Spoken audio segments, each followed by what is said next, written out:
Japan ಅಂದಮೇಲೆ ಇಲ್ಲಿನ fashion ಹಾಗೆ ಅನಿಮೆ ಕ್ರೇಜ್ ಬಗ್ಗೆ ನಿಮಗೆ ಗೊತ್ತೇ ಇರುತ್ತೆ. ಇವತ್ತು ನಾನು ನಿಮಗೆ ಟೋಕಿಯೋದ ಹರಾಜುಕು ಅಲ್ಲಿರೋ ಪುರಿಕುರಾ ಸ್ಟುಡಿಯೋ ಅನ್ನೋ ಕ್ರೇಜಿ ಫೋಟೋ ಬೂತ್ ಸ್ಪಾಟ್ಗೆ ಕರ್ಕೊಂಡು ಹೋಗ್ತೀನಿ ಬನ್ನಿ. ಇಲ್ಲಿ ನೀವು ಒಳ್ಳೆ ಲೈಟಿಂಗ್ ಜೊತೆಗೆ ಸ್ಟುಡಿಯೋ ಎಫೆಕ್ಟಲ್ಲಿ ನಿಮ್ಮ ಫೋಟೋನ ತಗೋಬೋದು.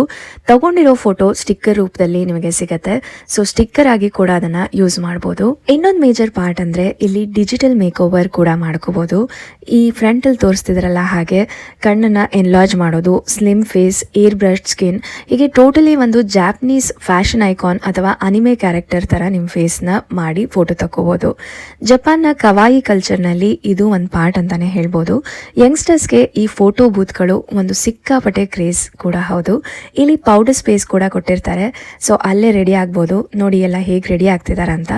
ಫೋಟೋಗಳು ತಗೊಳ್ಳೋಕೆ ನಿಮ್ಮ ಗರ್ಲ್ ಗ್ಯಾಂಗ್ ಜೊತೆ ಬರೋದಕ್ಕೆ ಇದು ಒಂದು ಒಳ್ಳೆ ಬೆಸ್ಟ್ ಸ್ಪಾಟ್ ಅಂತಾನೆ ಹೇಳ್ಬೋದು. ಈ ಒಂದು ಸ್ಪಾಟ್ಗೆ ಹುಡುಗರಿಗೆ ಅಲೋ ಇಲ್ಲ, ಕಪಲ್ ಆದ್ರೆ ಅಷ್ಟೇ ಅಲೋ ಇದೆ. ಸೊ ಈ ಸ್ಪಾಟ್ಗೆ ಬರಬೇಕಂದ್ರೆ ನಿಮ್ಮ ಹುಡುಗಿ ಜೊತೆ ಅಷ್ಟೇ ನೀವು ಬರ್ಬೋದು. ಸೊ ಚೇಂಜ್ ಬೇಕಂದ್ರೆ ಇಲ್ಲೇ ಮೆಷಿನ್ ಇರುತ್ತೆ.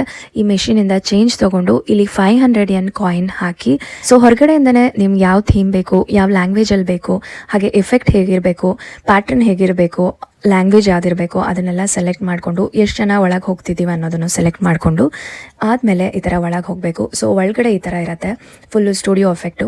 ಸೊ ಕ್ಲಿಕ್ ಮಾಡೋಕ್ಕೆ ಆ ಸ್ಟಾರ್ಟ್ ಬಟನ್ ಒತ್ತಿದ್ರೆ ಸೊ ಅಲ್ಲಿ ಟೈಮರ್ ರೆಡಿ ಆಗುತ್ತೆ. ನಿಮ್ಮ ಪೋಸ್ ಸೆಲೆಕ್ಟ್ ಮಾಡಿಕೊಂಡ್ರೆ ಅದು ಕ್ಲಿಕ್ ಮಾಡುತ್ತೆ.